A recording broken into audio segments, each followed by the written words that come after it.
ছয় প্রকার নারীকে আল্লাহ জাহান্নামে দেবে বলে ঘোষণা দিয়েছে। কয় প্রকার? মা বোন যারা এসেছেন খুব ভালো করে শুনবেন, মোবাইল থাকলে সেভ করে নিন।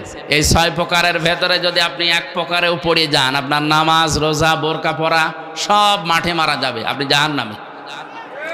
এক নম্বরে যাদের মাথার চুল খোলা থাকে স্বামী বাদ দিয়ে অন্য কারো জন্যে, এরকম মেয়ে লোকে দেশে এখন আর নেই। যে হোটেলে আসি আল্লাহর ওলিরা সব ওই হোটেলে উঠেছে।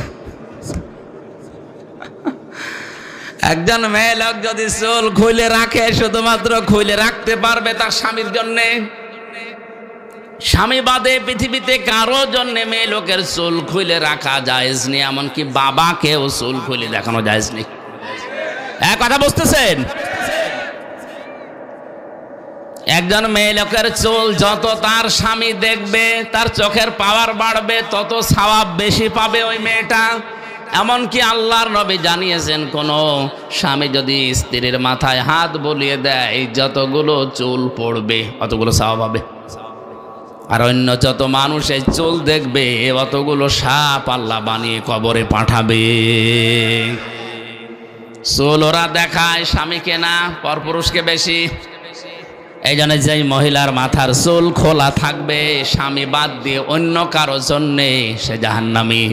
দুই নম্বরে স্বামীকে যেই মহিলা সম্মান করে না।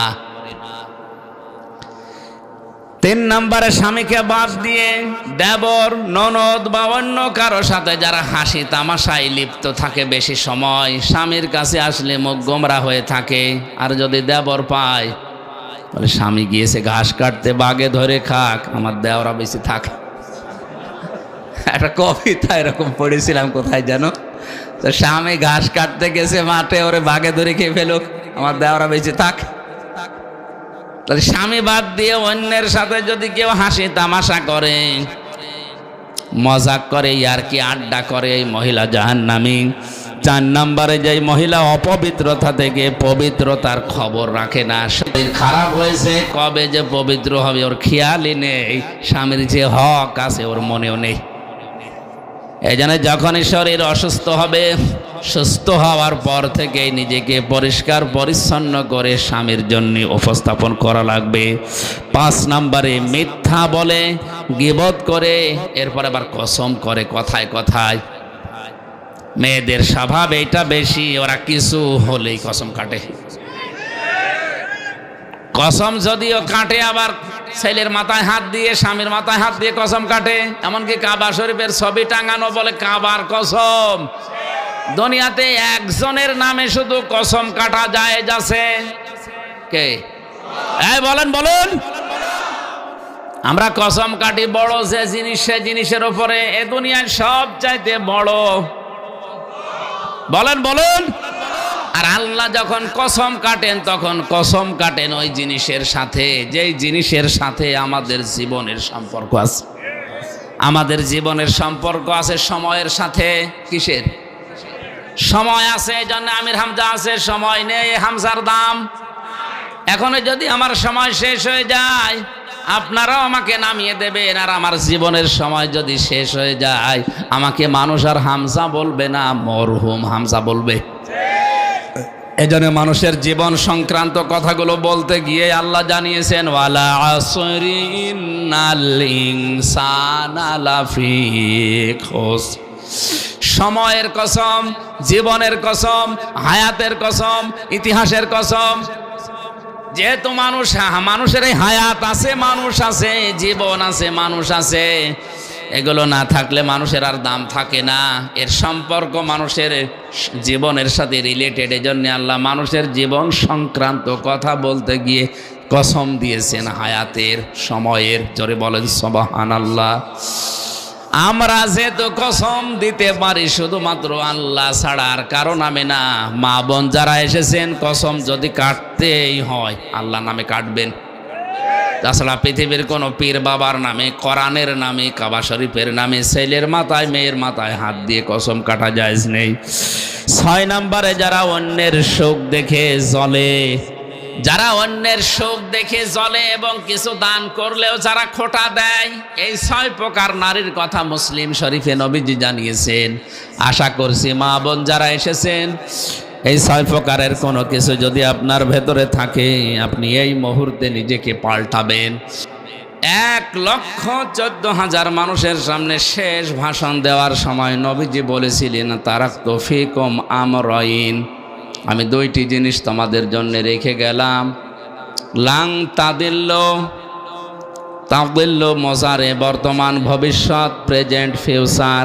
এর আগে লান এসেছে, আরবি গ্রামার অনুযায়ী কথাটার অর্থ দাঁড়ায় কখনোই তোমরা পথভ্রান্ত হবে না, পথভ্রষ্ট হবে না, লাঞ্ছিত হবে না, এমনকি এ কথার ভেতরে না খেয়ে থাকবে না, এ কথাও আছে।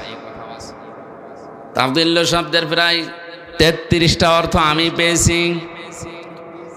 লাঞ্ছিত হবে না, না খেয়ে থাকবে না, মায়ের খাবে না, অপমান হবে না, দুনিয়ায় মাথা উঁচু করে তোমরা বাঁচতে পারবে। সে যে 2টা জিনিস রাখলাম, লাং তাদিল্লু মাং তামাসাকতুম বিহিমা কিতাবাল্লাহ ওয়া সুন্নাতু রাসূলি। 1 নম্বরে তোমাদের জন্য আমি আল্লাহর কিতাব কোরআনে কারীম রেখে গেলাম। 2 নম্বরে আমার সুন্নাহ, আমার আদর্শ রাখলাম। জোরে বলেন সুবহানাল্লাহ। আমার মুসলমান ভাইরা, কথাগুলো খেয়াল করে শোনেন। 1,14,000 মানুষ তার সামনে, বিশ্ব নবীর ডান দিকে হযরতে আবু বকর, বাম দিকে ওমরের মতো মানুষ বসা ছিল।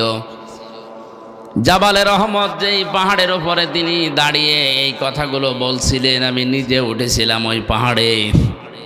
বিশ্বনবীর এই পাহাড়ের পাদদেশে 1,14,000 মানুষ দাঁড়িয়ে আছে। নবীজি কিন্তু হযরতে আবু বকরের নাম বলেননি, ওমরের নাম বলেননি। যে এই যে 2 জন আমার পাশে বসে আছে, এরা 2 জন এই জান্নাতি। এরা 2 জন কি? 10 জন মানুষকে জীবিত অবস্থায় যে জান্নাতের গ্যারান্টি দেওয়া হয়েছিল, তার ভেতরে এই 2 জনের নাম আছে না নেই?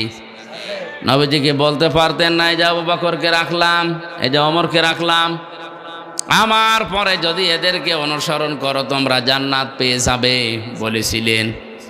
বলেন বলেন।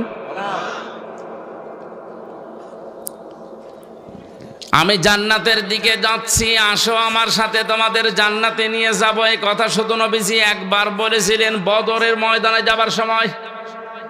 তিনি বলেছিলেন, আমি জান্নাতের দিকে যাচ্ছি, যার প্রশস্ততা আকাশ আর জমিনের চাইতেও বিস্তৃত। কে তোমরা জান্নাতে যাব, আসো আজ আমার সাথে। নবীজি বলেন, ওই দিন আমার সাথে যারা যোগ দিয়েছিল, যারা শহীদ হয়েছিল, পরেও যারা মারা গেছে, প্রত্যেকেই জান্নাতি। জোরে বলেন আল্লাহু আকবার। এর ভেতরে স্পেশাল ভাবে যে 10 জন মানুষের নাম আমরা হাদিসে জানি, তার ভেতরে আবু বকর আছে, ওমর আছে। কথা বলেন ঠিক কিনা? এত বড় বড় পাওয়ারফুল নবী, পাওয়ারফুল মানুষ যারা, যাদের জান্নাত দরজা ডাকতে থাকবে। হযরতে আবু বকরের জীবনীতে আছে, জান্নাতের প্রতিটা দরজা তাকে পাওয়ার জন্যে আকাঙ্ক্ষা পেশ করবে, আসেন আমার দিকে। হযরতে ওমরের ব্যাপারে আছে, আকাশের তারকারাজি কেউ যদি গণনা করা শুরু করে, একদিন শেষ হয়ে যাবে। হযরতে ওমর সে নেকির কাজ দুনিয়ায় করেছিলেন। 26 বছর বয়সে মুসলমান হওয়ার পর যেই কয়দিনই বেঁচে ছিলেন, মাত্র এই কয়েক বছরে তিনি এত বেশি নেকির কাজে আঞ্জাম দিয়েছেন, কিয়ামত পর্যন্ত কেউ যদি ওমরের নেকি গণনা করে শেষ হবে না। মাথায় যাদের মগজ আছে চিন্তা করেন তো, যে মানুষগুলো সামনে পেছনে বসে আছে, এই মানুষগুলোকে নবীজি নাম ধরে বলতে পারলেন না কেন? যে এদেরকে রেখে গেলাম, এদের মেনে নিলেই জান্নাত পেয়ে যাবে। এ কথা বলেননি এই কারণে, এই কারণ নবী ছাড়া কারো ঈমান নিরাপদ না। যে কোনো সময় মানুষকে শয়তান বেঈমান করে ফেলতে পারে। নবীজি নবীদেরকেও শয়তান ধোঁকা দিয়েছে, কিন্তু আল্লাহ নিজে স্পেশাল ভাবে তাদেরকে বাঁচিয়েছেন। তাদের কথা আলাদা, বাকি পৃথিবীর কাউকে কারো নিরাপদ না ঈমান। হযরতে ওমর নিজেই বলতেন মাঝে মাঝে, এ হুযায়ফা ইবনুল ইয়ামিনকে ডাক দিয়ে, এ হুযায়ফা তুমি তো নবীজির গোপন কথাগুলো তোমার কাছে সব বলতো। তুমি একটু ইন্তেকালের আগে যে লিস্ট দিয়ে গেছে নবীজি, যে মদিনায় মোনাফিক অমক অমক আছে, ওই লিস্টের ভেতরে দেখো তো আমার নামটা আছে কিনা। হযরতে হুযায়ফা ডাক দিয়ে বলে, খলিফাতুল মুসলিমিন, আমিরুল মুমিনিন, কি বলেন আপনি? জান্নাতের গ্যারান্টি দিয়েছে নবীজি নিজে আপনাকে, আর আপনি বলেন আপনার নাম মোনাফিকের খাতায় আমি দেখব, এ কেমন কথা?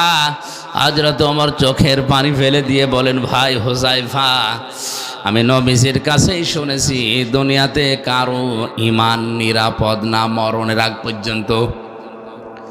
আমি এখনো পর্যন্ত জানি না আমি নিরাপদে ঈমান নিয়ে মরতে পারবো কিনা। এই জন্য অন্তত দেখো মোনাফিকের যে লিস্ট আছে ওর ভেতরে আমার নামটা আছে কিনা। যদি থাকে আমি এখনো মরণের আগে তওবা করে ফিরে আসতে পারবো। মাওলানা আশরাফ ভাই হয়তো মোনাফিকদের যে আচরণগুলো ওগুলোই বলছিলেন, আমি হালকা হালকা শুনেছি। আমি কোরআন হাদিস পড়ে মোনাফিকের প্রায় 13টা গুণ পেয়েছি। কয়টা? আমরা অধিকাংশ মানুষ 3টা জানি। কথা বললে মিথ্যা বলে, ওয়াদা করলে ভঙ্গ করে, আমানত রাখলে খেয়ানত করে, ঝগড়া হলে গালি দেয়। এরকম অনেকগুলো আমি গবেষণা করে করে কোরআন হাদিস থেকে 13টা পেয়েছি। মোনাফিকদের এই আচরণগুলোই হয়তো উনি বলছিলেন, শেষ করতে পারেননি ভাই আমার। এই সমস্ত গুণাগুণগুলো, জার্মগুলো, এই আচরণগুলো যদি কারো ভেতরে পাওয়া যায়, বুঝবেন তার ভেতরে নিফাকি আছে, মোনাফিকি আছে। আর মোনাফিককে আল্লাহ যদি মরণের পরে জাহান্নামে দেয়, আবু জেহেলের উপরে দেবে না, আবু জেহেলের নিচে দেবে।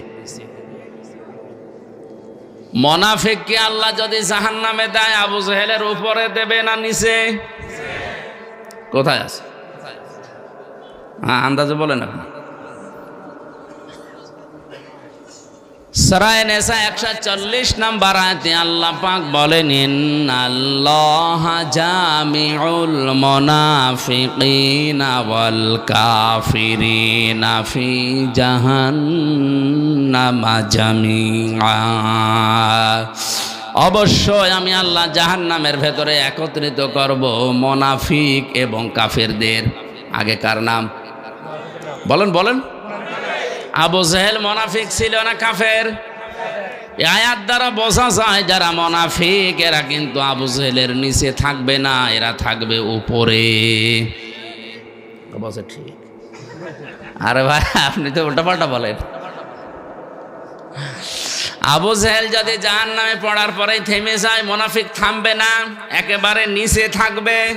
ইন্নাল মুনাফিকিনা ফিদ দারকিল আসফালি মিনান নার ওয়ালান তাজিদা লাহুম নাসীরা।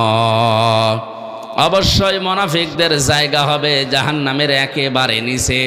আসফাল ইসমে তাফসিল, এর চাইতে আর নিচে নেই। একেবারে নিচে তাদের জায়গা দেব। শুধু জায়গা নিচে দেব না, এই মানুষগুলোকে কেউ সাহায্যের কথা বলতেও আসবে না।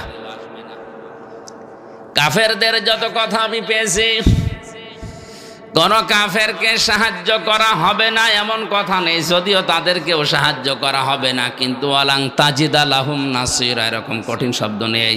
তাজিদার আগে লান আছে মজারে, মজারের আগে আমি আগেই বললাম লাং তাদিল্লুর উদাহরণ দিতে গিয়ে লান আসলে অর্থ হয় কোশ্চেন কালেও হবে না। আল্লাহ বলেন মোনাফিক যদি জাহান্নামের নিচে যায়, ওদেরকে সাহায্যের জন্য কেউ আসবে না, সাহায্য করাও হবে না। জোরে বলেন নাউজুবিল্লাহ। এখন আমার প্রশ্ন হচ্ছে, মোনাফিক তৈরি হয় কাদের ভেতরে? মুসলমানদের। বলেন কাদের ভেতরে? কোন ইহুদি, কোন খ্রিস্টান, কোন বৌদ্ধ, কোন হিন্দু, কোন মাজুসি, যত জাতি এখন পৃথিবীতে এখন প্রায় 4500 জাতি আছে, কোন জাতির ভেতরে মোনাফিক তৈরি হয় না। মোনাফিক শুধুমাত্র তৈরি হয় মুসলমানদের ভেতরে। আমরা যেহেতু মুসলমান হিসাবে দাবি করি, তাহলে মোনাফিকের জার্ম আমাদের ভেতরে থাকার সম্ভাবনা, বলেন না কেন? হযরত ওমর যদি বলেন এখনো যদি আমার নামটা থাকে আমি তাওবা করে ফিরে আসবো, ভালো হয়ে যাবে মরণের আগে, তা আমাদের ওই চিন্তা ভাবনার দরকার নেই। কেউ যদি বলে আমি ইহুদি দেখব, তাহলে আপনি ইসরায়েলে যান, শুধু ইহুদি পাবেন। তামাম দুনিয়ার নিকৃষ্ট জাতি হিসাবে এখন যারা পরিচিত, জঘন্যতম জাতি হিসাবে যারা দুনিয়ায় পরিগণিত, এখন তারা হচ্ছে ইহুদি। দুনিয়ার যত অপকর্মের মূল হোতা এই ইহুদিরা। কথা বুঝতেছেন? খ্রিস্টানকেও যদি দেখতে চাই, আপনি আমেরিকায় যান, শুধু খ্রিস্টান পাবেন। কেউ যদি বলে আমি বৌদ্ধ দেখব, চীনে যান, মায়ানমারে যান, শুধু বৌদ্ধ পাবেন। কোন মানুষ যদি বলে আমি মুশরিক দেখব, পাশের রাষ্ট্রে ভারতে যান, শুধু মুশরিক পাবেন। এখন যদি বলেন জাহান্নামের একেবারে নিচে থাকবে যারা মুনাফিক, আমি দেখব, এই দেশে পাঠানো লাগবে, কারণ এদেশে ৯৬% মুসলমান। তাহলে মুনাফিক এই দেশে থাকার সম্ভাবনা আছে না নেই? কোরআনে কারীম জানিয়েছে ওয়াইদা কিলা লাহুম তাআলাউ ইলা মা আনজালাল্লাহু ওয়া ইলার রাসূলি রাআইতাল মুনাফিকিনা ইয়াসুদ্দুনা আনকা সুদুদা। সূরা নিসার ৬১ নম্বর আয়াতে আছে, আল্লাহ পাক বলেন, হে নবী, যখন আপনি মানুষদেরকে বলবেন আসো আল্লাহ এবং রাসূলের আদেশের দিকে আসো, রাআইতাল মুনাফিকিনা, আপনি দেখতে পাবেন মুনাফিক যারা ইয়াসুদ্দুনা আনকা সুদুদা, আল্লাহ এবং রাসূলের আইনের কথা, আদর্শের কথা বলা মাত্রই তারা আস্তে করে পেছন দিক থেকে কেটে পড়বে। হয়তো বিভিন্ন নাম দিয়ে তারা কাটবে। কিছু কিছু মানুষ বলবে এটা রাজনীতি। আজ দেশে বলে না, আল্লাহর আইনের কথা বলতে গেলে, রাসূলের আদর্শের কথা সঠিকভাবে তুলে ধরতে গেলেই বলে এইটা রাজনীতি, এ ওয়াজ হচ্ছে না, আস্তে করে চলে যায়। আপনি বলেন ১৫০০ বছর আগে সূরা নিসার ৬১ নম্বর আয়াতে আল্লাহ যা যা বলেছে বাংলাদেশের সাথে এখন মিলে যাচ্ছে। আমার তো মনে হয় আমি যে কথা বলছি এখন খাপের খাপ মুনতাজের খাপ মিলে যাচ্ছে না? মুনাফিক দেশে এখন আছে। আল্লাহর আইনের কথা বললে এর কাছে রাজনীতি মনে হয়, রাসূলের আদর্শের কথা বললে, রাসূলের বিচার ব্যবস্থার কথা বললে এর কাছে রাজনীতি মনে হয়। বলে এটা আমাদের সংবিধানের বাইরের কথা। পৃথিবীর সবচাইতে বড় সংবিধান আল্লাহর কোরআন। وَكَذَلِكَ أَنزَلْنَاهُ حُكْمًا عَرَبِيًّا وَلَئِنِ اتَّبَعْتَ أَهْوَاءَهُمْ بَعْدَ الَّذِي جَاءَكَ مِنَ الْعِلْمِ مَا لَكَ مِنَ اللَّهِ مِنْ وَلِيٍّ وَلَا وَاقٍ। জোরে বলেন আল্লাহু আকবার। সূরা রদের ভেতরে আল্লাহ পাক জানিয়েছেন, হে নবী, এই কোরআনকে আমি আল্লাহ দুনিয়ায় সংবিধান করে নাজিল করলাম। এইটা বাদ দিয়ে কোনো মানুষ যদি মন মস্তিষ্কের তৈরি করা মন মতো আইন কানুন নিয়ম নীতি বানিয়ে পরিবার সমাজ চালাতে চায়, সে কাউকে সাহায্যকারী হিসাবে পাবে না। জোরে বলেন নাউজুবিল্লাহ। এই জন্য আমাদের উচিত হচ্ছে, আমরা যেহেতু মুসলিম, আমাদের একমাত্র আদর্শ হওয়ার কথা যার নাম বলেছি উসওয়াতুন হাসানা, দুনিয়ায় কেউ না, মুহাম্মাদুর রাসূলুল্লাহ। আজকের পোস্টারের প্রথমে আপনারা লিখে দিয়েছেন তোমাদের জন্য রাসূল সাল্লাল্লাহু আলাইহি ওয়াসাল্লামের জীবনে মহত্তম বা সর্বোত্তম আদর্শ লুকিয়ে আছে, আল কোরআন। এটা সূরা আহজাবের ২১ নম্বর আয়াতের প্রথম অংশে আছে। আমার প্রশ্ন, পরবর্তী শব্দগুলো লিখতে পারতেন। আল্লাহর নবীকে আদর্শ হিসাবে পাবে যাদের ভেতরে ৩টা গুণ আছে। কয়টা? আয়াতের পরবর্তীতে আল্লাহ সিরিয়াল করে দিয়েছেন লিমান কানা ইয়ারজুল্লাহ ওয়াল ইয়াউমাল আখিরা ওয়া যাকারাল্লাহা কাসীরা। এক নম্বরে যে মানুষগুলো লিমান কানা ইয়ারজুল্লাহ, আল্লাহ রাব্বুল আলামিনের দিকে যারা ফিরে আসে, রাজা ইয়ারজু মানে ফিরে আসা। দুই নম্বরে যে মানুষগুলো দুনিয়াতে ওয়াল ইয়াউমাল আখিরা, কিয়ামতে জবাব দেওয়া লাগবে এই বিশ্বাস করে। তিন নম্বরে যাকারাল্লাহা কাসীরা, যাদের জীবনে সব চাইতে বেশি আল্লাহর আলোচনা হয়। কার? বলেন বলেন। তাহলে এই বাংলাদেশে 18 কোটি মানুষের জন্যে রাসূলুল্লাহ আদর্শ এখনো সবার জন্য হয়নি, কারণ এই তিনটা গুণ আমরা অধিকাংশ মানুষের ভেতরে দেখতে পাচ্ছি না। এক কথা বলা লাগবে। আমি শর্ত দিলাম মাওলানা হাফিজকে, আপনি যদি কুষ্টিয়ায় যান আপনার সাথে আমি যাব। শর্ত দিয়েছিলেন আপনি যদি যান। এখন উনি যদি সকালে না যায়, আমার যাওয়ার দরকার আছে। আল্লাহ তাআলা বলেন উত্তম আদর্শ, সর্বোত্তম আদর্শ তোমাদের জন্য রাসূলুল্লাহ, কিন্তু তিনটা গুণ থাকা লাগবে। কয়টা? সবাই বলেন, সবাই বলেন। আপনার ভেতরে আছে কিনা আপনি মিলান। যদি না থাকে, কোরআনে কারীম আমার সামনে সূরা আহজাবের 21 নম্বর আয়াতকে সাক্ষী রেখে বলছি, মরণের পরে বিনা হিসাবে বিনা বিচারে আপনি জাহান্নামী। আপনি যতই নামাজ পড়েন, রোজা রাখেন, 5 কলি 10 কলি 20 কলি মাথায় দেন, যদি মনে করেন আমার তো ঈমান আছে না, আপনার ঈমান নেই। কারণ এই তিনটা গুণ যদি কারো না থাকে, সে রাসূলুল্লাহকে আদর্শ পায়নি। আর রাসূল যার আদর্শ হয়নি, ওর ঈমান নেই, ওটা বেঈমান।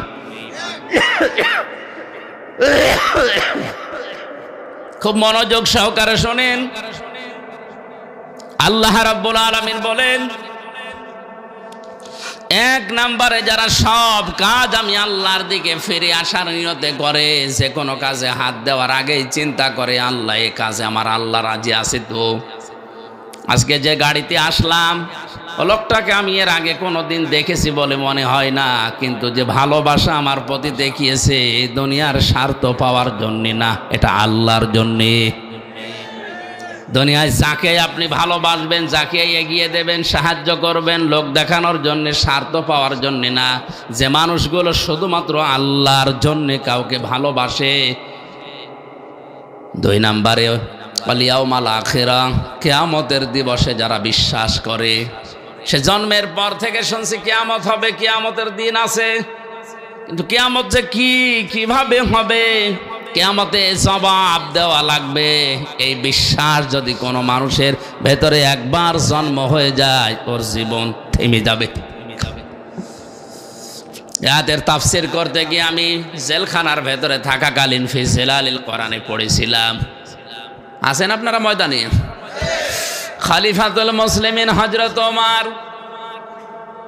তার সন্তান আব্দুল্লাহকে ভর্তি করলেন মাদ্রাসায়। ওই সময় হযরতে আলী ছিলেন প্রধান বিচারপতি, তার সন্তান হোসাইন ওই একই মাদ্রাসায় ভর্তি হয়েছে। বারবার কলম ফেলে দিচ্ছে। আব্দুল্লাহকে বলে কলম তুলে দাও। তিনি একবার, দুইবার, তিনবার তুলে দিলেন। প্রেসিডেন্টের ছেলে স্বাভাবিকভাবে রাগ হয়ে গেছে। ডাক দিয়ে বলে, হোসাইন, ইচ্ছা করে কলম ফেলে দাও, আমারে তুলতে বলো, আমি কি তোমার চাকর, খাদেম? হযরতে হোসাইনও রাগ করেই বলে ফেলেছে, আব্দুল্লাহ, তুমি শুধু খাদেম না, খাদেমের বাচ্চা খাদেম। মেম্বারের ছেলেকে এরকম গালি দিলে তারও মেজাজ খারাপ হয়, আর তিনি দেশের প্রেসিডেন্টের ছেলে। এক দৌড়ে বাড়িতে গিয়ে বলে, আব্বা, আমি আর মাদ্রাসায় যাব না। কেন? হোসাইন আমারে গালি দিয়েছে, আমি নাকি খাদেমের বাচ্চা, খাদেম। হযরত ওমর বিচক্ষণ মানুষ ছিলেন, ডাক দিয়ে বলে, সন্তান, আমি বিচার করব, কিন্তু এখন না, জমার দিন। জমার দিন তিনি খুতবা দিচ্ছিলেন। বক্তব্যের মাঝখানেই তিনি দাঁড়িয়ে বললেন, এখানে হযরত হোসাইন আছে? বলে, হ্যাঁ। এদিকে আস। তুমি আমার ছেলেটাকে গালি দিয়েছো খাদেমের বাচ্চা, চাকরের বাচ্চা বলে? বলে, হ্যাঁ দিয়েছি। কেন দিলে? হযরতে হোসাইন বলে, ওমর হাতে মুখে হাত দিয়ে বলেন তো, আপনি কি আমার নানার খাদেম ছিলেন না? হযরত ওমরের কথা বন্ধ হয়ে গেছে, চোখ দিয়ে টপ টপ করে পানি পড়ছে। সাহাবীদের বললেন, নবীর সাহাবীরা বিচার হয়ে গেছে। ছোট মানুষ তো আব্দুল্লাহ বসে না, বলে, বাবা তুমি তো এখনো বিচার আরম্ভই করনি, হোসাইনকে মারবে না? হযরত ওমর বলে, বাবা যে বিচার করেছি এটা আমার অনেক কাজে লাগবে। হোসাইন তুমি যেটা বললে এটা কি লিখে দিতে পারবে? হ্যাঁ। খেজুর পাতা আর একটা পৃষ্ঠা, খেজুর পাতার একটা পাতা নিয়ে এসেছে খেজুর গাছের, ওখানে লিখে দিয়েছে, ওমর আমার নানার খাদেম ছিল, এটা আমি দেখেছি, সই করে দিলাম ইসি হোসাইন ইবনে আলী। যান। হযরত ওমর কাগজটা হাতে নিয়ে মুখে জমা দিলেন। ছেলেকে ডাক দিয়ে বললেন, বাবা মারা যাওয়ার পরে এই কাগজটা আমার কাফনের ভেতরে দিয়ে দিও। কিয়ামতের ময়দানে যদি আল্লাহ আমাকে প্রশ্ন করে আর জীবনের যদি কিছুই কবুল না হয়, অন্তত এই কাগজটা তুলে দেখাতে পারবো, মাবুদ তোমার নবীর নাতি লিখে দিয়েছে আমি নবীর খাদেম ছিলাম।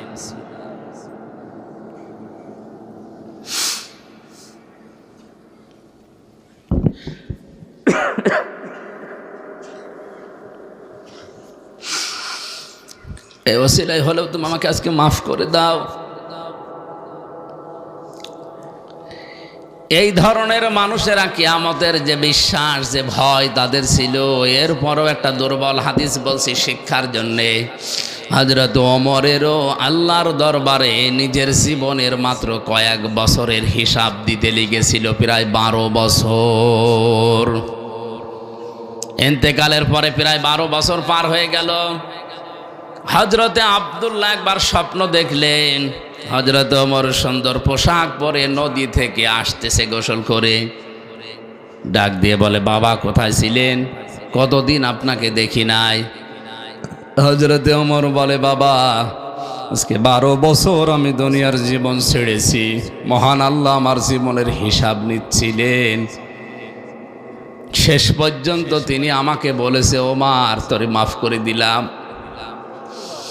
কারণ আল্লাহ যদি কারো প্রতি ন্যায় বিচারও করে সে বাঁচবে না, যদি সঠিক বিচারও কারো প্রতি করে সে বাঁচবে না। অন্যায় বিচার তো আল্লাহ করেই না, ন্যায় বিচার করলেও কেউ পার পাবে না। আল্লাহ যদি কাউকে বাঁচাতে চায় বলবে শেষে যে তোরে মাফ করে দিলাম। আল্লাহ যদি অবিচার করে এ কথা বিশ্বাস করবেন না, আল্লাহ অবিচার করেন না। আল্লাহ যদি কারো উপরে ন্যায় বিচার করেন সে বাঁচবে না, সে ধরা খাবে। কথা বুঝতেছেন? আল্লাহ অবিচার, কথা বলেন না কেন? আল্লাহ অবিচার, ন্যায় বিচার করলে বাঁচার কোনো উপায়। আল্লাহর কাছ থেকে যদি কেউ বাঁচতে চায় একটা মাধ্যম আছে, যে আল্লাহ আমারে মাফ করে দাও। হযরতে ওমর বলেন, আমারে শেষ পর্যন্ত আল্লাহ ডাক দিয়ে বলেন, ওমর তোরে মাফ করে দিলাম। ফেরেশতা আমারে নিয়ে গোসল করিয়ে জান্নাতের নহর থেকে এই যে সাদা পোশাক জান্নাতের, এটা পরিয়ে আমাকে বলছে, যান আপনি জান্নাতে যান। ও কক্সবাজারবাসী, হযরত ওমরের যে জীবনী শুনলেন, আকাশের তারকার চাইতে যার নেকির কাজ জীবনে বেশি ছিল। কোন রাস্তা দিয়ে গেলে শয়তান পর্যন্ত 40 দিন ওই রাস্তায় যেতে ভয় পেত। এত বড় পাওয়ারফুল মানুষ নবীজি বলেন, একবার আমার স্ত্রীরা আমার কাছে এইটা দেন ঝগড়া করছিল। হযরতে আবু বকর আসলেন, স্ত্রীদের ঝগড়া থামে না। হযরতে ওসমান আলী এসেছে, তাদের ঝগড়া থামে না। হযরতে ওমর কিছুক্ষণ পরে বাইরে থেকে সালাম দিয়েছে, আসসালামু আলাইকা ইয়া রাসূলুল্লাহ। স্ত্রীরা বলছে, আপনি থাকেন, আমরা গেলাম। কারণ এখন যে লোকটা এসেছে এর মুখের আগে হাত চলে। হযরতে ওমরকে দেখে ওই দিন নবীজি বলেছিলেন, ওমর তুমি যে রাস্তা দিয়ে চলো ও রাস্তায় শয়তান পর্যন্ত চলে না। এই ধরনের মানুষ যদি কিয়ামত নিয়ে এই টেনশনে থাকে, আমাদের কি হয়েছে বলেন? নবীজিকে আদর্শ পাওয়ার জন্য কিয়ামতে জবাবদিহি করা লাগবে, এই টেন্ডেন্সি, এই বিশ্বাস আমাদের জন্ম দেওয়া লাগবে। এটা নেই, এই জন্যে আজ দুর্নীতি হয়। এইটা নেই, এই জন্যে আজ বেগম পাড়া তৈরি হয়। এইটা নেই, এই জন্যে আজ আমাদের অধিকারগুলো আমরা আদায় করতে পারি না। এটা যদি কোনো মানুষ 100 ভাগ বিশ্বাস করে যে আমার জবাব দেওয়া কিন্তু লাগবে, 2 দিন আগে 2 দিন পরে ওর জীবন এমনিতেই পাল্টিয়ে যাবে। মক্কার ওই মানুষগুলো তাদেরকে জোতা মেরে লাঠি মেরে মানুষকে হেদায়েত করেনি। নবীজি এই কিয়ামতে জবাব দেওয়া লাগবে এই কথাগুলো যখন তুলে ধরেছেন, ওই মানুষ যাদের বিবেক ছিল, বুদ্ধি ছিল, যাদের কপালে হেদায়েত ছিল, তারা এমনিতেই এই কথাগুলোর ওপরে ঈমান এনে পাল্টিয়ে গেছে। আমি রাসূলুল্লাহকে আদর্শ পাওয়ার জন্য 3 নম্বরে বলেছিলাম, ওয়া যাকারাল্লাহা কাসীরা, যাদের জীবনে সব চাইতে বেশি জিকির থাকবে, আলোচনা থাকবে আল্লাহর। আল্লাহ কাসীর দিয়েছেন, কলিলানে দেননি, আবার কাসীরুন দেননি, কাসীর আছে। সব চাইতে বেশি তাদের মুখে, তাদের পরিবারে, সমাজে, রাষ্ট্রে, তাদের সব জায়গায় নাম থাকবে, আলোচনা থাকবে কার? কালিমাতুল্লাহি হিয়াল উলিয়া, আল্লাহর কালিমা তাদের উপরে থাকবে। আমার মনে হয় সংসদ ভবন থেকে শুরু করে আমাদের এই ইউনিয়ন পরিষদের অফিস পর্যন্ত সব জায়গায় আল্লাহু আকবার বড় করে লিখে রাখা দরকার, যেন দেখলে আল্লাহর নাম মনে হয়। কিন্তু এগুলো না দিয়ে এমন এমন জিনিস আমরা টাঙিয়ে রাখি, আল্লাহর নাম তো দূরের কথা, কার নাম মনে হয় আল্লাহ জানে।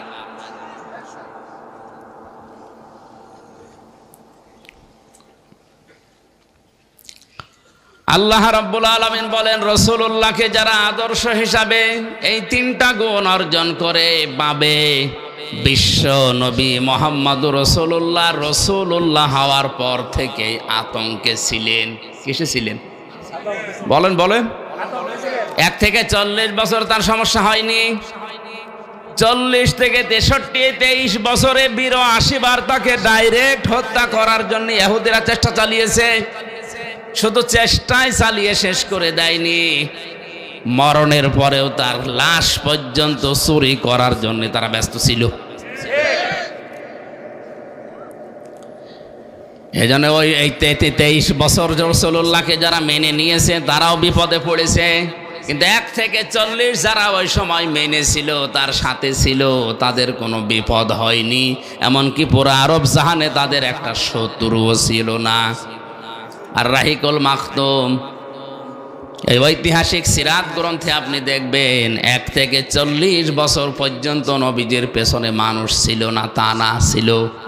কারণ হিলফুল ফজল যেদিন গঠন করেন, তার সাথে ওই এলাকার যুবকেরা অনেকেই যোগ দিয়েছিল।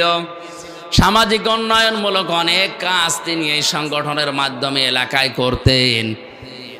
কিন্তু দুঃখজনক হলেও সত্য, একটা শত্রু তার ওই সময়ের ভেতরে তৈরি হয়নি। একই মানুষ 40 বছরে কোরআনে কারিমটা হাতে পাওয়ার পরে যতদিন এইটা তার কাছে ছিল, ততদিন তার শত্রুর অভাব ছিল না। এই জন্যে আমরা যদি কেউ বলি আমি নবীওয়ালা কাজ করি না, আপনি মোহাম্মদ ইবনে আব্দুল্লাহর কাজ করেন, এই জন্য আপনার সমস্যা হয় না। কেউ যদি রাসূলুল্লাহর কাজ আরম্ভ করে, রাসূলুল্লাহর যেভাবে আরম্ভ হয়েছিল 3 বছর তিনিও জেলে ছিলেন, আপনারও থাকা লাগতে পারে।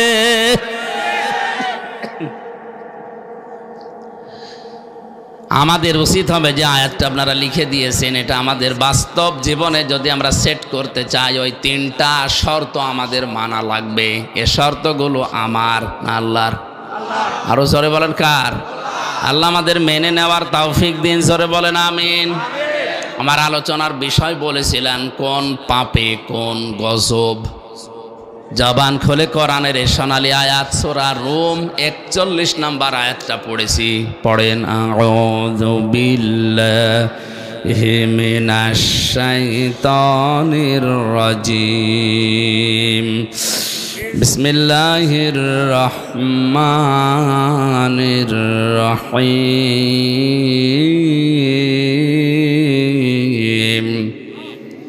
ظهر الفساد في البر والبحر بما كسبت أيدي الناس ليذيقهم بعض الذي عملوا لعلهم يرجعون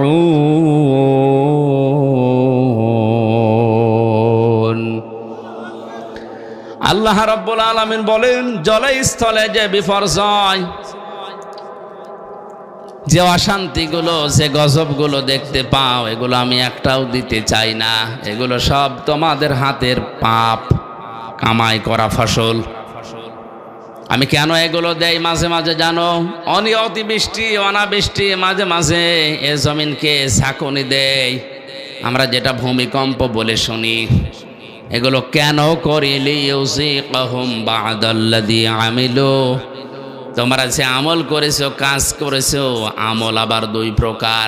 আমল কয় প্রকার? একটা বদ আমল, একটা নেক আমল। এই বদ আমল যারা দুনিয়ায় করে তাদেরকে আমি আল্লাহ একটু থামাতে চাই, এই আযাবগুলো দিয়ে তাদেরকে আমি আল্লাহ একটু বাধা দিতে চাই, দেখি তারা ফিরে আসে কিনা। লাআল্লাহুম ইয়ারজিউন, আমি চাই যে তারা ফিরে আসুক। কপাল পোড়া মানুষ আমরা, মাঝে মাঝে এগুলো আমাদের সামনে আসতেছে, এগুলো দেখার পরও আমরা ফিরে আসা দূরের কথা, আমাদের বিদ্যি আরো বাড়ে। সরার ভেতরে আল্লাহ জানিয়েছেন, এটা 29 নম্বর আয়াতে আছে, ওমা সাবাকুম মিন মুসিবাতিন ফাবিমা কাসাবাত আইদিকুম ওয়া ইয়াফু আন কাসীর। তোমরা যত অন্যায় করো, পাপ করো, সব পাপের শাস্তি যদি আমি আল্লাহ দেই, শ্বাস ফেলার সময় তোমরা পেতে না। আমি আল্লাহ অধিকাংশগুলোই মাফ করে দেই, কিছু পাপের শাস্তি দুনিয়ায় পাঠাই যেন তোমরা আমি আল্লাহর দিকে ফিরে আসতে পারো। বাংলার মুসলমানেরা আজকে আমি কয়েকটা পয়েন্টের উপরে সাজিয়েছি। আমি দেখতে চাই এই পাপগুলো যদি বাংলাদেশে হয়, ওগুলোর জন্য আপনি যতই দোয়া দরুদ পড়েন, তাবিজ কবজ গলায় দিন, থামাতে পারবেন না। আল্লাহর শাস্তি ওটা ছেড়ে দেওয়া।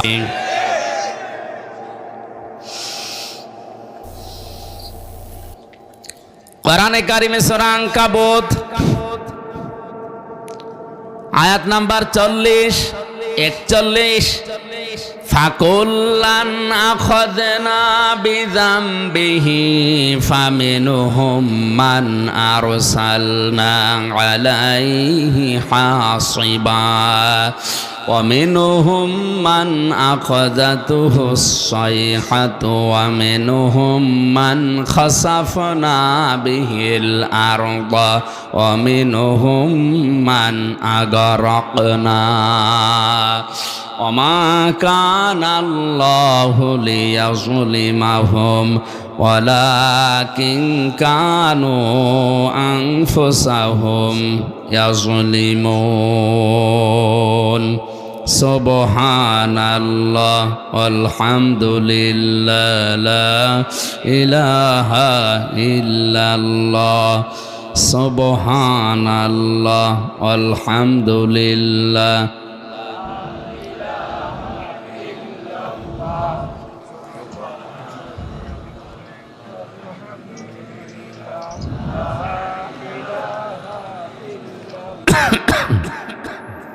কি হলো? জিকির জোরে করেন। সুবহানাল্লাহ আলহামদুলিল্লাহ লা ইলাহা ইল্লাল্লাহ লা ইলাহা ইল্লাল্লাহ মুহাম্মাদুর রাসূলুল্লাহ। আয়াত বুঝতে কষ্ট হচ্ছে? আল্লাহ রাব্বুল আলামিন বলেন, যুগে যুগে বহু মানুষকে আমি তাদের পাপের জন্য পাকড়াও করেছিলাম।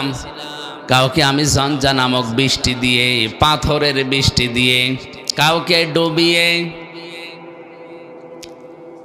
কাউকে পানি দিয়ে, জলোচ্ছ্বাস দিয়ে দুনিয়া থেকে আমি তাদেরকে বিদায় করে দিয়েছি। কাউকে জমিনের ভেতরে গেড়ে দিয়েছি। আমি কারো ওপরে আল্লাহ জুলুম করি না, মানুষ নিজেরাই নিজেদের ওপরে জুলুম করে। কথা বলেন ঠিক কিনা? আমি প্রথম বলেছিলাম আল্লাহর বিচার ব্যবস্থা 3 প্রকার। 1 নম্বরে আল্লাহ জুলুম, কথা বলে না কেন? 2 নম্বরে আল্লাহ ন্যায় বিচার করলে কেউ বাঁচবে। 3 নম্বরে কেউ বাঁচতে চাইলে আল্লাহর রহমত। এই জন্য আল্লাহ অবিচার করেন না। 2 নম্বরে আমার আল্লাহ ন্যায় বিচার করলে কেউ বাঁচতে পারবে না। 3 নম্বরে কেউ বাঁচতে চাইলে আল্লাহর ক্ষমা পাওয়া লাগবে। যে সমস্ত পাপের জন্য আল্লাহ তাদেরকে ধরেছিলেন, দেখি ওই পাপগুলো এখন বাংলাদেশে আছে কিনা। আল্লাহ রাব্বুল আলামিন বলেন, ওয়াইলা মাদিয়ানা আখাহুম শুআইবা ক্বালা ইয়া কওমি ইবুদুল্লাহা মা লাকুম মিন ইলাহিন গায়রু قد جاءتكم بينة من ربكم فأوفوا الكيل والميزان ولا تبخسوا الناس أشياءهم ولا تفسدوا في الأرض بعد إصلاحها ذلكم خير لكم إن كنتم مؤمنين الله أكبر। আমি শুআইবকে পাঠিয়েছিলাম মাদিয়ান শহরে তার ভাইদের কাছে। এ কোরআনে অনেকগুলো নবীর দাওয়াতি সিস্টেম দেওয়া আছে। তারা দাওয়াত দিত এই কায়দায়, এই পদ্ধতিতে। এখানে শুআইব আলাইহিস সালামের নাম দিয়ে আল্লাহ কিছু শিক্ষা দিতে চেয়েছেন। একটু ভালো করে শুনেন। হযরতে শুআইব আলাইহিস সালামকে মাদায়েন শহরে তার ভাইদের কাছে আল্লাহ পাঠিয়ে বললেন, তুমি দাওয়াত দাও, হে আমার জাতির লোকেরা, আল্লাহ বাদে কোনো মাবুদ নেই, ইলাহ নেই, ইবাদত পাওয়ার যোগ্যতা কারো নেই। আমরা যারা সত্যি নবীদের উত্তরসূরি দাবি করছি, আল্লাহর কসম আমরাও কিন্তু এই কথাই আপনার কাছে বলছি। আল্লাহ ছাড়া ইবাদত পাওয়ার যোগ্যতা কারো। এই জন্য সহজভাবে বলি লা ইলাহা ইল্লাল্লাহ। আল্লাহ বাদে ইবাদত পাওয়ার যোগ্যতা, উপাস্য হওয়ার যোগ্যতা দুনিয়ায় আর কারণে। এ কথা বললেই হিন্দুরা রাগ করে, কারণ ওদের দেবতা একটা দুইটা না, কয়টা? 33 কোটি। ওদের দেবতা 33 কোটি। এই জন্য ওদের রাগ হবে। আল্লাহ ছাড়া ইবাদত পাওয়ার, উপাসনা পাওয়ার যোগ্যতার কারণে এ কথা বললে ইহুদির মন আপনি পাবেন না, খ্রিস্টানের মন আপনি পাবেন না। ওয়ালাং তারদা আনকাল ইয়াহুদু ওয়ালান নাসারা হাত্তা তাত্তাবিআ মিল্লাতাহুম কুল ইন্না হুদাল্লাহি হুয়াল হুদা। হে নবী, কখনো ওরা আপনার পদে ইহুদি খ্রিস্টানরা রাজি হবে না যতক্ষণ আপনি তাদের যে ধর্ম অনুসরণ না করবেন। ওদের ধর্মে খোদা কয়জন? 33 কোটি। কারো 3 জন, কারো 2 জন। বিভিন্ন জিনিসকে তারা খোদা হিসাবে মেনে নিয়েছে, উপাস্য হিসাবে ইবাদত পাওয়ার যোগ্যতা তারা ভাগ ভাগ করে দিয়েছে। একমাত্র জাতি মুসলিম। 175 কোটি মানুষের ভেতরে হয়তো ভুল ত্রুটি থাকতে পারে, কিন্তু লা ইলাহা ইল্লাল্লাহর ব্যাপারে কোনো পার্থক্য আমাদের নেই। আমরা মনে প্রাণে বিশ্বাস করি, এ কথা কাজে লাগাতে চাই। আল্লাহ ছাড়া ইবাদত পাওয়ার যোগ্যতা কারো, উপাসনা পাওয়ার যোগ্যতা কারো। কারণ নবীদের দাওয়াত এইটাই ছিল, ইয়া কওমি ইবুদুল্লাহ মা লাকুম মিন ইলাহিন গায়রু। আল্লাহর ইবাদত করো, কারণ তিনি ছাড়া কোনো ইলাহ নেই। এরপরেই হযরতে শুআয়ব আলাইহিস সালাম তার জাতির লোকের কাছে যেই মেসেজটা দিয়েছেন, নবীদের দাওয়াতি পদ্ধতি আপনাকে আমি বলছি। ক্বাদ জাআতকুম বাইয়িনাতুম মির রাব্বিকুম, অবশ্যই তোমাদের রবের পক্ষ থেকে তোমাদের কাছে স্পষ্ট দলিল, প্রমাণ, নিয়ম নীতি, আইন কানুন এসেছে। সে আইনের ভেতরে দুইটা কথা এখানে আল্লাহ পাক দিয়েছেন, ফাউফুল কাইলা ওয়াল মিজানা ওয়ালা তাবখাসুন নাসা আশিয়াআহুম। এক নম্বরে তোমরা ওজনে কম বেশি করবে না। কিসে? সবাই বলেন। এই ওজন বলতে শুধু দাড়ি পাল্লার ওজন। এখন তো অনেকে দাড়ি পাল্লায় তুলে দেওয়ার চিন্তায় আছে। হাইকোর্টের সামনে বিশাল একটা দাড়ি পাল্লা টাঙানো আছে, দুই দিকের মাপই সমান। এটা দ্বারা দেশের জনগণকে বোঝানো হচ্ছে যে ন্যায় বিচার ছাড়া এখানে কিছু চলে না। দাড়ি পাল্লা মানে কি? মানদণ্ড। দাড়ি পাল্লা মানে ন্যায় বিচারের মানদণ্ড। ওইটা যে এদিকেও যেমন এইদিকেও যেমন, কোনো দিকে একেবারে কম বেশি নেই, সমান সমান। আচ্ছা, তো বিচার ব্যবস্থার দিকে তাকালে আজ যেটা দেখতে পাচ্ছি আমরা, ন্যায় বিচারের তুলনায় অবিচারই বেশি হচ্ছে। ন্যায় বিচারের তুলনায় অবিচার যদি না হবে, কোন কারণে আমি 3টা বছর জেল খাটলাম, আপনি জবাব দেন।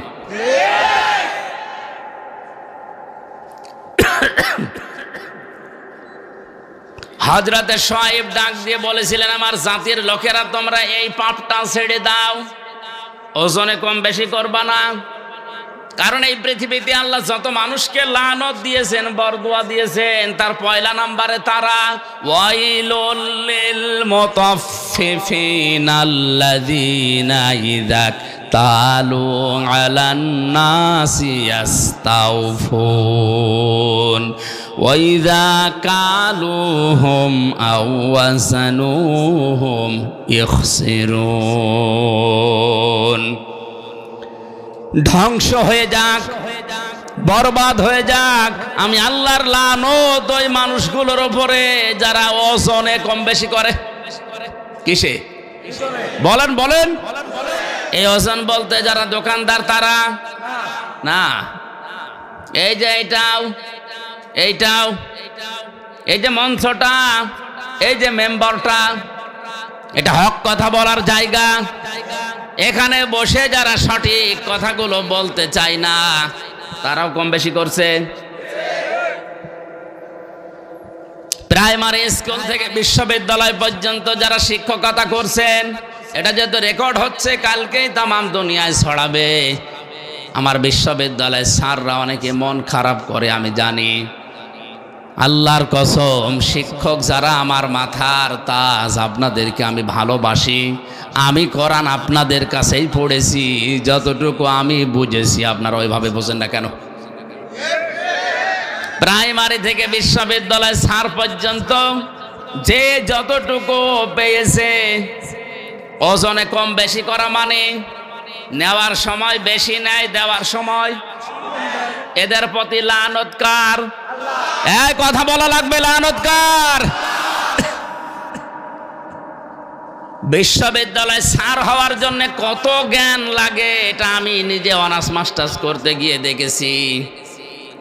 একজন ডক্টর 45 থেকে 50 মিনিটের একটা ক্লাস নেয়, কমপক্ষে 40-50টা বইয়ের রেফারেন্স তার দেওয়া লাগে। কারণ সামনে যারা বসে আছে ওরা গরু ছাগল না, সব মেধাবী। বিশ্ববিদ্যালয়ে গরু ছাগল চান্স পায়?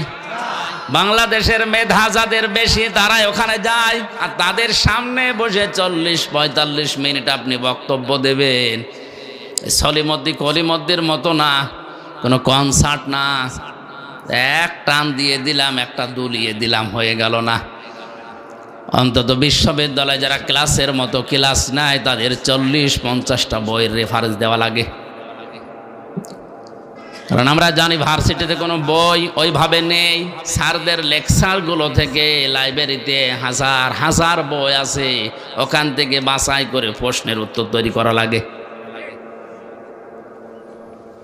এই যে স্যাররা এই পর্যায়ে যেতে তাদের কত মেহনত করা লেগেছে, তারাও তাদের শিক্ষকের কাছ থেকে কত কিছু পেয়েছে।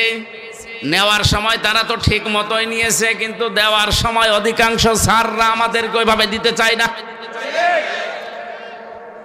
আজ প্রাইমারি থেকে আপনি তাকান, মাদ্রাসা বলেন, স্কুল বলেন, কলেজ বলেন, ভার্সিটি বলেন, সব জায়গায় ক্লাসে 45 মিনিটে যেটা দেওয়ার কথা ওইটা ঠিক মতো দেয় না, বলে প্রাইভেট করা, কোচিং করা লাগবে।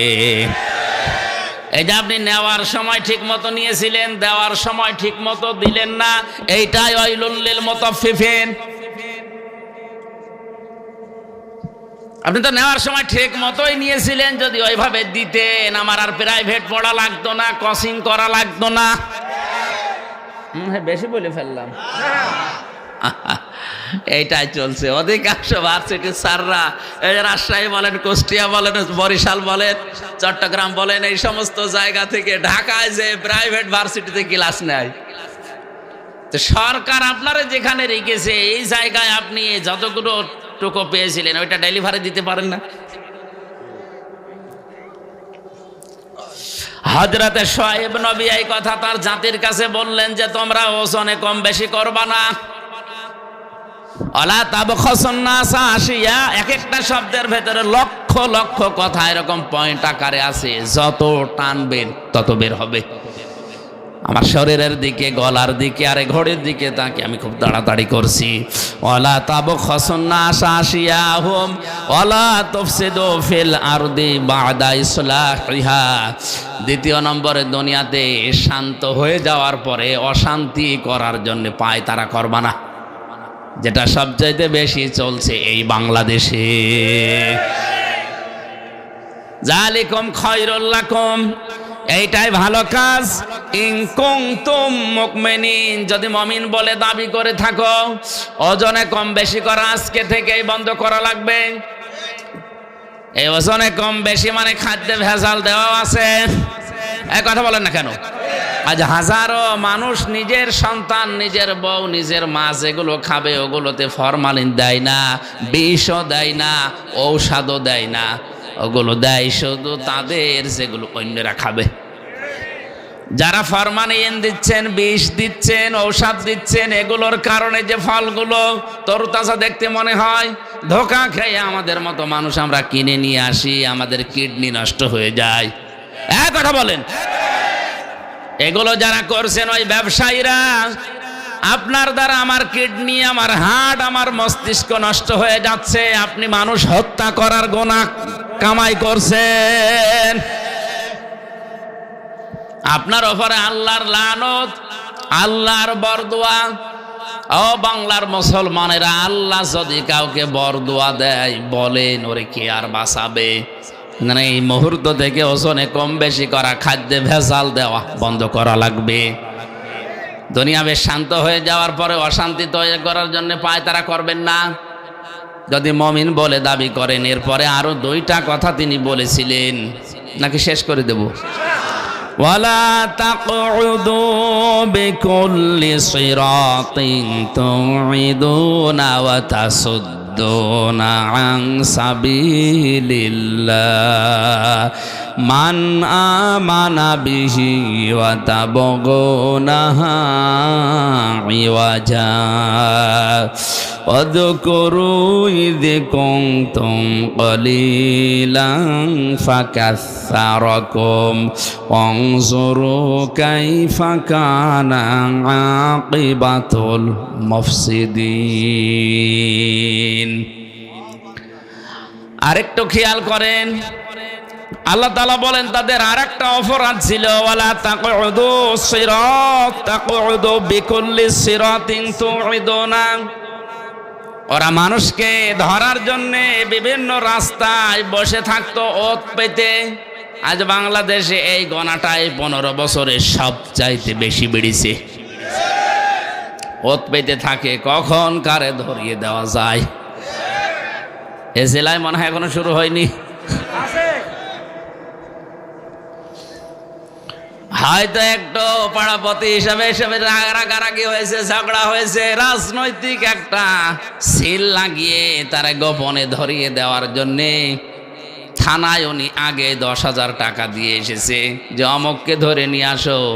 উনি ধরে নিয়ে যায়, নিজে আবার ছাড়ায়, মাঝখান থেকে লোকটার প্রায় 50,000 টাকা আল্লাহর ওলি খেয়ে ফেলিস। আমি এটা একটু বেশি বলে ফেললাম।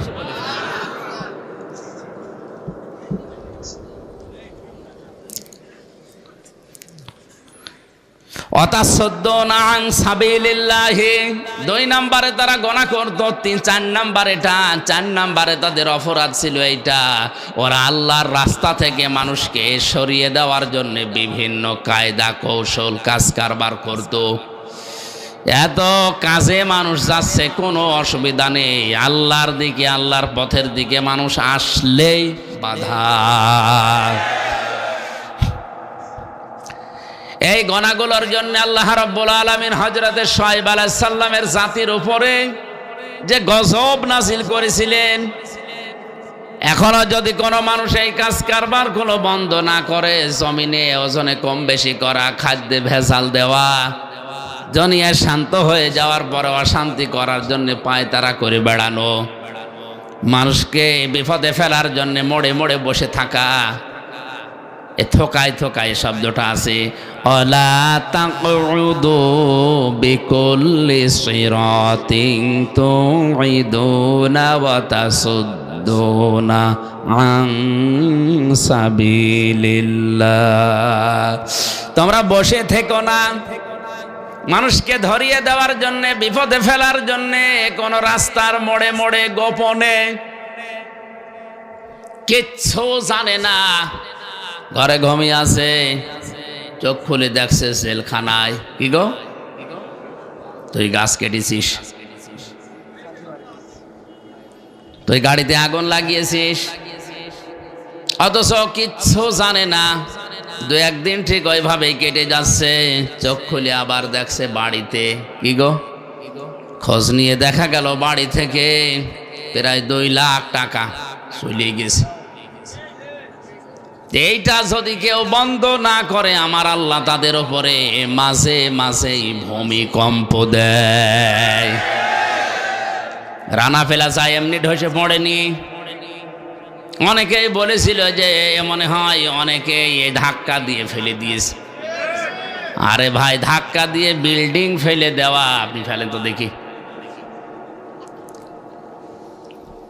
357টা বিল্ডিংয়ে ফাটল ধরেছে এবছরে।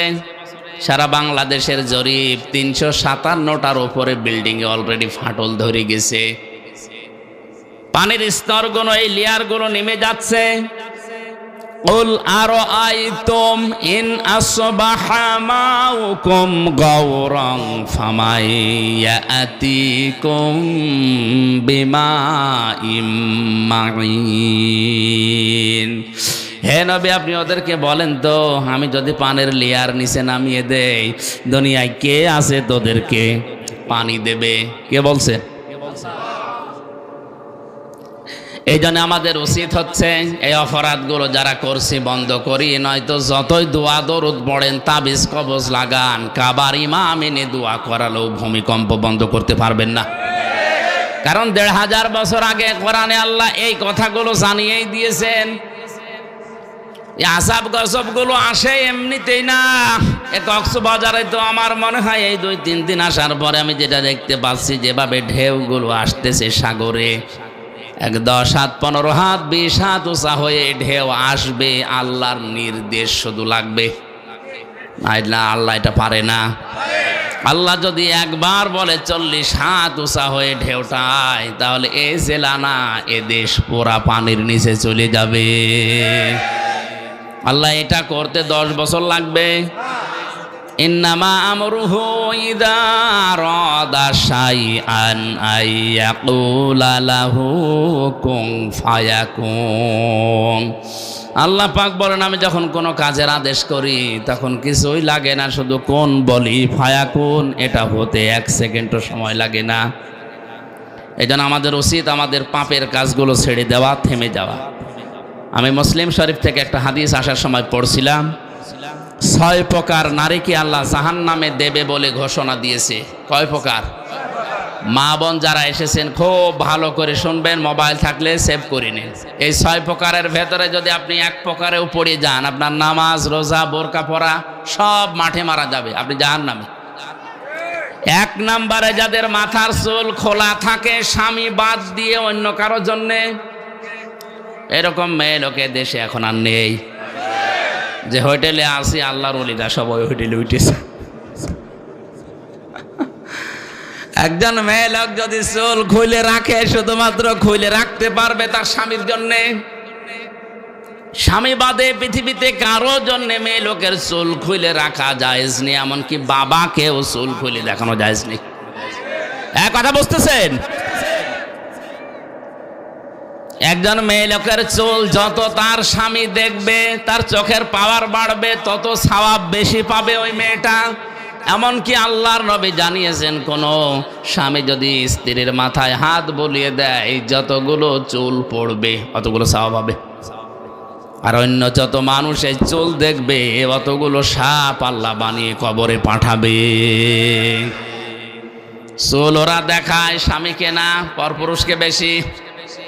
এই জন্য যেই মহিলার মাথার চুল খোলা থাকবে স্বামী বাদ দিয়ে অন্য কারো জন্যে, সে জাহান্নামী। দুই নম্বরে স্বামীকে যেই মহিলা সম্মান করে না। তিন নম্বরে স্বামীকে বাদ দিয়ে দেবর ননদ বা অন্য কারো সাথে যারা হাসি তামাশায় লিপ্ত থাকে বেশি সময়, স্বামীর কাছে আসলে মুখ গোমরা হয়ে থাকে। আর যদি দেবর পায়, বলে স্বামী গিয়েছে ঘাস কাটতে, বাগে ধরে খাক, আমার দেওরা বেশি থাক। একটা কবিতা এরকম পড়েছিলাম কোথায় যেন, তো স্বামী ঘাস কাটতে গেছে মাঠে, ওরে বাগে ধরে খেয়ে ফেলুক, আমার দেওরা বেশি থাক। তাহলে স্বামী বাদ দিয়ে অন্যের সাথে যদি কেউ হাসি তামাশা করে, মজাক করে, ইয়ারকি আড্ডা করে, এই মহিলা জাহান্নামী। চার নম্বরে যে মহিলা অপবিত্রতা থেকে পবিত্রতার খবর রাখে না, শরীর খারাপ হয়েছে কবে যে পবিত্র হবে ওর খেয়ালই নেই, স্বামীর যে হক আছে ওর মনেও নেই। এই জন্য যখনই শরীর অসুস্থ হবে, সুস্থ হওয়ার পর থেকে নিজেকে পরিষ্কার পরিচ্ছন্ন করে স্বামীর জন্য উপস্থাপন করা লাগবে। 5 নম্বরে মিথ্যা বলে, গীবত করে, এরপর আবার কসম করে কথায় কথায়। মেয়েদের স্বভাব এইটা বেশি, ওরা কিছু হলেই কসম কাটে। কসম যদিও কাটে, আবার ছেলের মাথায় হাত দিয়ে স্বামীর মাথায় হাত দিয়ে কসম কাটে। এমনকি কাবা শরীফের ছবি টাঙানো বলে কাবার কসম। দুনিয়াতে একজনের নামে শুধু কসম কাটা জায়েজ আছে, কে? এই বলেন বলুন। আমরা কসম কাটি বড় যে জিনিস, সে জিনিসের উপরে এ দুনিয়ার সব চাইতে বড়। বলেন বলুন। আর আল্লাহ যখন কসম কাটেন, তখন কসম কাটেন ওই জিনিসের সাথে যেই জিনিসের সাথে আমাদের জীবনের সম্পর্ক আছে। আমাদের জীবনের সম্পর্ক আছে সময়ের সাথে। কিসের সময় আছে? এই জন্য আমির হামজা আছে, সময় নেই হামজার দাম। এখনো যদি আমার সময় শেষ হয়ে যায়, আপনারাও আমাকে নামিয়ে দেবেন। আর আমার জীবনের সময় যদি শেষ হয়ে যায়, আমাকে মানুষ আর হামজা বলবে না, মরহুম হামজা বলবে। এজন্য মানুষের জীবন সংক্রান্ত কথাগুলো বলতে গিয়ে আল্লাহ জানিয়েছেন, ওয়ালা আসরি ইন্নাল ইনসানা লাফি খুসর। সময়ের কসম, জীবনের কসম, হায়াতের কসম, ইতিহাসের কসম। যেহেতু মানুষের এই হায়াত আছে, মানুষ আছে, জীবন আছে, মানুষ আছে, এগুলো না থাকলে মানুষের আর দাম থাকে না। এর সম্পর্ক মানুষের জীবনের সাথে রিলেটেড। এজন্য আল্লাহ মানুষের জীবন সংক্রান্ত কথা বলতে গিয়ে কসম দিয়েছেন হায়াতের, সময়ের। জোরে বলেন সুবহানাল্লাহ। আমরা যেহেতু কসম দিতে পারি শুধুমাত্র আল্লাহ ছাড়া আর কারো নামে না। মা বোন যারা এসেছেন, কসম যদি কাটতেই হয় আল্লাহ নামে কাটবেন। তাছাড়া পৃথিবীর কোনো পীর বাবার নামে, কোরআনের নামে, কাবা শরীফের নামে ছেলের মাথায় মেয়ের মাথায় হাত দিয়ে কসম কাটা জায়েজ নেই। 6 নম্বরে যারা অন্যের সুখ দেখে জ্বলে, যারা অন্যের সুখ দেখে জ্বলে এবং কিছু দান করলেও যারা খোঁটা দেয়, এই 6 প্রকার নারীর কথা মুসলিম শরীফে নবীজি জানিয়েছেন। আশা করছি মা বোন যারা এসেছেন, এই 6 প্রকারের কোনো কিছু যদি আপনার ভেতরে থাকে, আপনি এই মুহূর্তে নিজেকে পাল্টাবেন। আল্লাহ আমাদেরকে এই যে 4টা অপরাধের কথা বলেছিলাম, ওজনে কম বেশি করা, খাদ্যে ভেজাল দেওয়া, দুনিয়া শান্ত হয়ে যাওয়ার পরে অশান্তি তৈরি করা, মানুষকে বিপদে ফেলার জন্য ওত পেতে থাকা, আর আল্লাহর রাস্তা থেকে মানুষকে ফেরানোর জন্য চেষ্টা চালানো, এই গুনাহগুলো থেকে যদি আল্লাহ আমাদেরকে না বাঁচান, আমরা যদি চেষ্টা না করি, ভূমিকম্পের মতো এই জিনিস আবার আসবে। আল্লাহ আমাদেরকে আয়াতটা মানার তৌফিক দেন, আমিন। বারাকাল্লাহু লানা ওয়া লাকুম ফিল কোরআনিল আযীম। সভাপতি সাহেবের অনুমতি নিচ্ছি, আমার শরীর খারাপ, আমি দোয়া করে দিলাম। আল্লাহুম্মা আমিন।